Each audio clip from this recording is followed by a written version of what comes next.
Welcome to Samba Samba. Enjoy the video. In this video, I will compare the Lamborghini Aventador and the F16. We'll dive into their core purposes and design philosophies. The Aventador is a marvel of automotive engineering, built for speed and luxury on the road. In contrast, the F16 is a sophisticated military aircraft, designed for air superiority and ground attack missions. Understanding their fundamental differences is key to appreciating their unique capabilities and the incredible technology behind each machine. Let's talk about raw performance.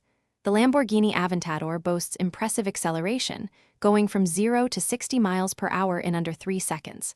Its top speed is well over 217 miles per hour.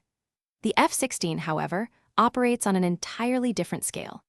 It can reach speeds exceeding Mach 2, which is more than 1,500 miles per hour, showcasing its incredible thrust and aerodynamic design. These machines are built for extreme velocity in their respective environments. Beyond speed, their designs reflect their functions.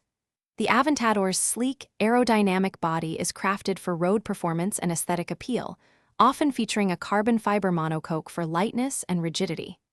The F16, on the other hand, is built for combat, with a robust airframe, advanced radar, and weapon systems. Its design prioritizes maneuverability and survivability in hostile skies. Each machine is a testament to specialized engineering for very distinct operational roles. Finally, let's consider their cost and ultimate purpose. A new Lamborghini Aventador can easily exceed $500,000, representing a significant investment in automotive luxury and performance. An F16, however, costs tens of millions of dollars per unit, reflecting its complex military technology and strategic importance. Both are pinnacle machines, but for vastly different worlds. Before you go, remember that life's too short for a stinky car. Check the description for a link to Little Trees, Black Ice, and other great deals. Thanks for watching. Consider subscribing if we helped you.